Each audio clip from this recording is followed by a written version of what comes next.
6 अगस्त 1945 Japan के Hiroshima शहर में गर्मियों का मौसम चल रहा था। नीले आसमान और सूरज की हल्की किरणों के बीच लोग अपनी दिनचर्या शुरू कर रहे थे। करीब 7 बजे जापानी सेना को अपनी रडार पर दक्षिण में हलचल दिखाई देती है। कुछ देर में वो समझ जाते हैं कि एक अमेरिकी विमान हिरोशिमा शहर की तरफ बढ़ रहा है। तभी जापानी सेना तुरंत सभी रेडियो कार्यक्रम बंद करवाकर हर तरफ चेतावनी के सायरन बजाती है और हिरोशिमा के लोग प्रार्थना करने लगते हैं कि अमेरिका उनके इलाकों में हमला ना करे, क्योंकि उस वक्त के सबसे शक्तिशाली बॉम्ब से भी कोई एक छोटा सा इलाका तबाह हो पाता था, जिसमें कुछ दर्जन लोगों की मौत होती थी। लेकिन जापान ये कहां जानता था कि आज उस पर एक ऐसी कयामत बरसने वाली है जो एक ही झटके में पूरे के पूरे शहर को जलाकर राख कर देगी। दरअसल अमेरिका का ये विमान जापान का दौरा करने आया था और जापानी सेना चाहती तो अपने लड़ाकू विमानों को भेजकर इसे रोक भी सकती थी, लेकिन 1945 आते आते जापान की आर्थिक स्थिति इतनी खराब हो चुकी थी कि विमान को उड़ाने के लिए जापानी सेना के पास पेट्रोल तक नहीं था। इसलिए इंतजार किया गया और वो विमान जापान के एयर स्पेस से वापस लौट गया। करीब 8 बजे खतरे के सायरन बंद कर दिए गए और लोग अपनी दिनचर्या में लग गए। बच्चे स्कूल पहुंच चुके थे, कुछ लोग दफ्तर जा रहे थे, कुछ बाजार और कुछ घरों में चाय की चुस्की ले रहे थे। लेकिन हर जापानी की जिंदगी मुश्किल दौर से गुजर रही थी। दुकानों में अंडे, दूध, चाय और कॉफी पूरी तरह से गायब हो चुके थे। लोग भूख से मर रहे थे। स्कूलों के मैदानों और घरों के बगीचों में सब्जियां उगाई जा रही थीं।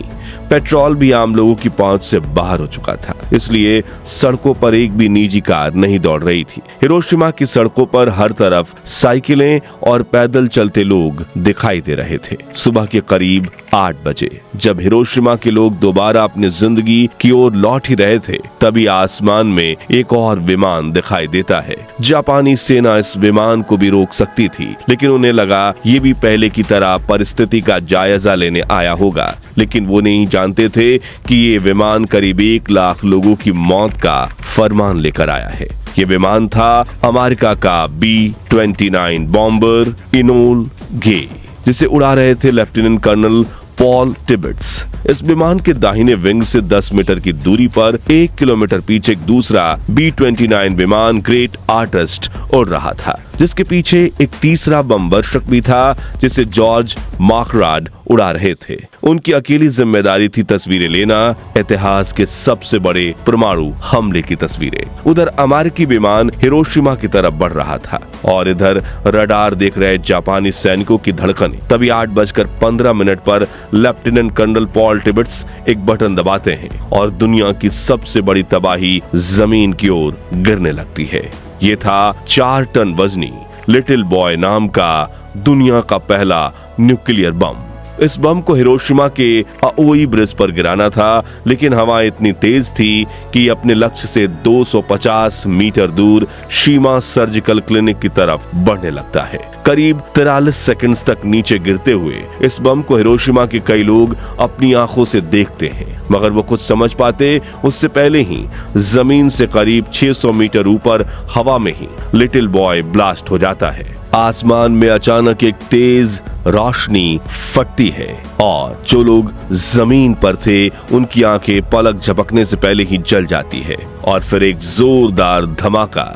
इसकी शक्ति 12,500 टन TNT के बराबर थी। जब ये फटा तो आसमान में तापमान 10 डिग्री सेंटीग्रेड तक पहुंच गया, मानो सूरज धरती पर आकर फट गया हो। धमाके के तुरंत बाद हर तरफ आग की लपटें फैल चुकी थी। शहर के बीचों बीच कंक्रीट की इमारतों को छोड़कर बाकी सब जलकर राख हो गए थे।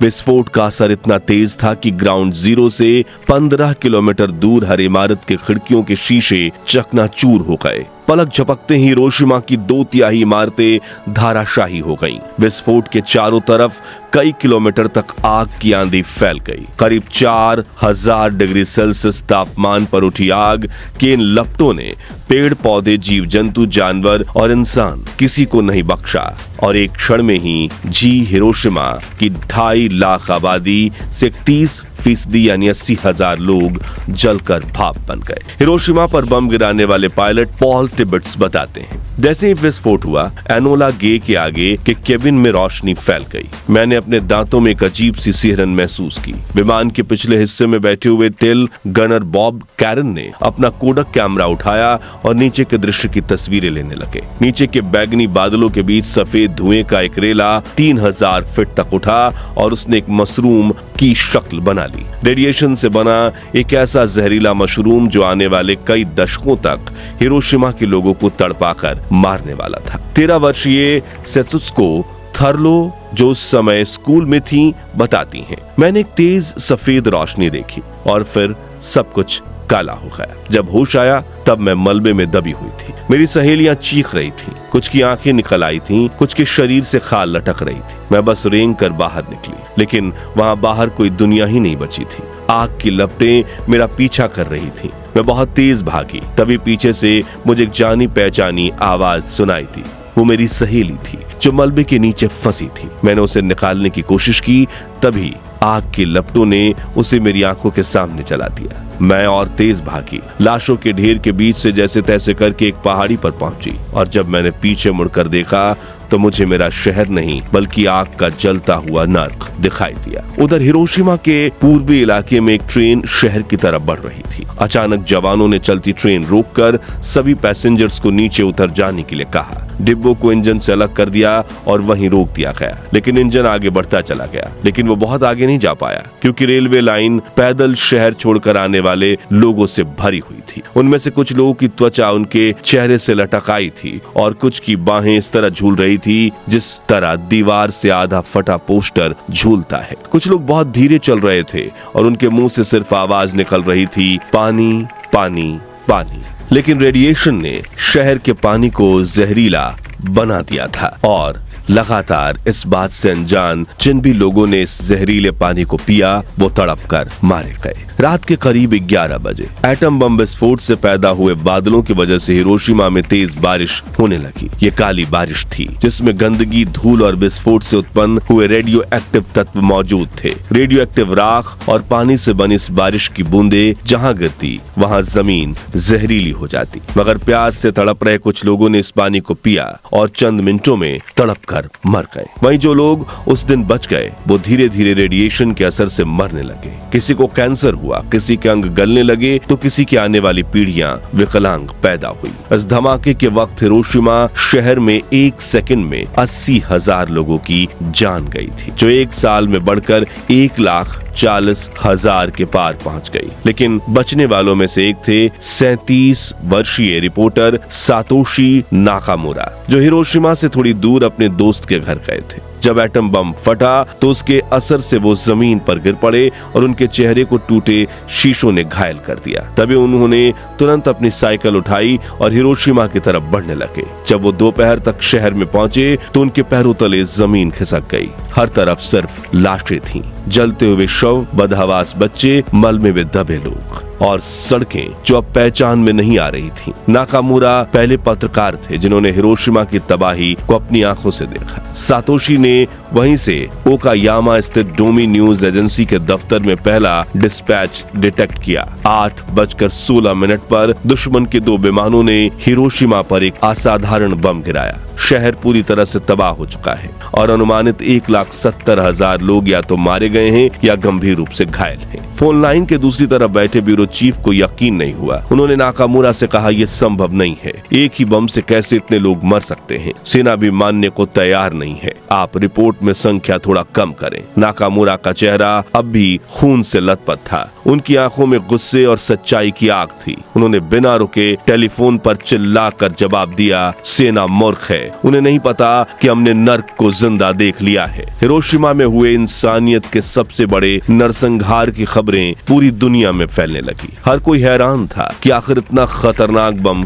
बना कैसे। तभी अमेरिकी राष्ट्रपति हैरी एस ट्रूमैन एक प्रेस कॉन्फ्रेंस बुलाते हैं और बड़ी बेशर्मी से सब लोगों के सामने मीडिया को ये बताते हैं कि एटम बम हमने गिराया। और इसका ऐलान करते हुए कहते हैं, कुछ देर पहले अमेरिकी जहाज ने हिरोशिमा पर एक बम गिराकर दुश्मन के यहाँ भारी तबाही मचाई है। ये बम 20,000 TNT क्षमता का था। अब तक इस्तेमाल में लाए गए सबसे बड़े बम से भी 2000 गुना ताकतवर। इस बम ने हमारे हथियारों की श्रृंखला में क्रांतिकारी परिवर्तन किया है, जो हमारी सेनाओं को मजबूती देगा। आगे उन्होंने कहा, इस समय इस बम का उत्पादन किया जा रहा है, साथ ही इससे भी ज्यादा खतरनाक बमों की खोज भी जारी है। ये परमाणु बम है जिन्हें ब्रह्मांड की शक्ति से बनाया गया है। दोस्तों, इस तबाही के महज 3 दिन बाद, जब पूरा जापान अब भी राख की उस भयानक सुबह को समझने की कोशिश कर रहा था, जब लापता बच्चों और बिखरे शरीर की पहचाने करना भी संभव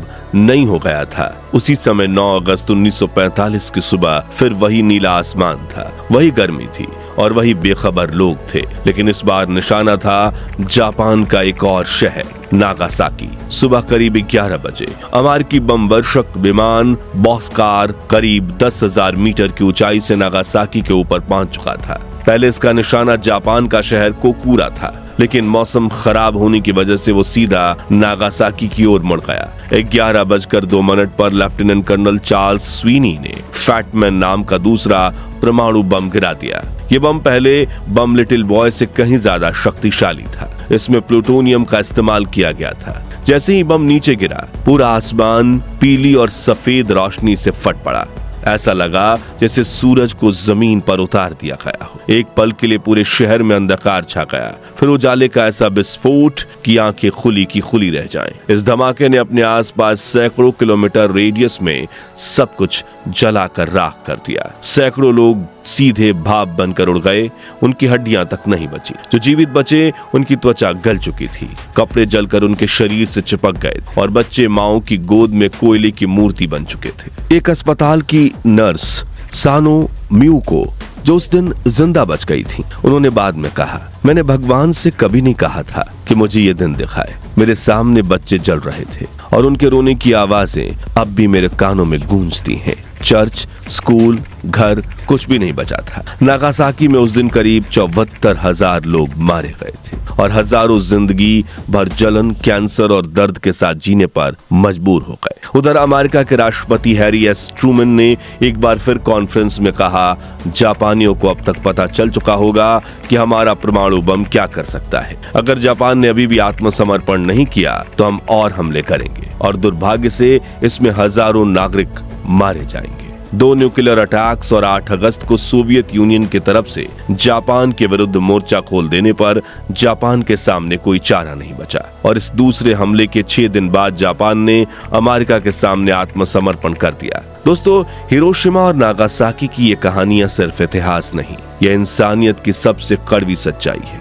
लेकिन फिर भी आज परमाणु शक्ति को शांति का प्रतीक कहा जाता है। लेकिन क्या यही शांति है, जहां एक बटन दबाते ही लाखों जिंदगियां भाप बन जाएं? और क्या न्यूक्लियर पावर ही भविष्य में मानव सभ्यता को तबाह करने का कारण बन सकती है? अपनी राय हमें कमेंट्स में बताएं। इस वीडियो को जितना हो सके लाइक और शेयर करके इतिहास के इस दर्दनाक सच्चाई को पूरी दुनिया तक पहुंचाइए और ऐसी ही सच्ची झकझोर देने वाली कहानियां सुनते रहने के लिए हमारे चैनल को सब्सक्राइब करके पास वाली घंटी जरूर बजा दीजिए। जय हिंद, जय भारत।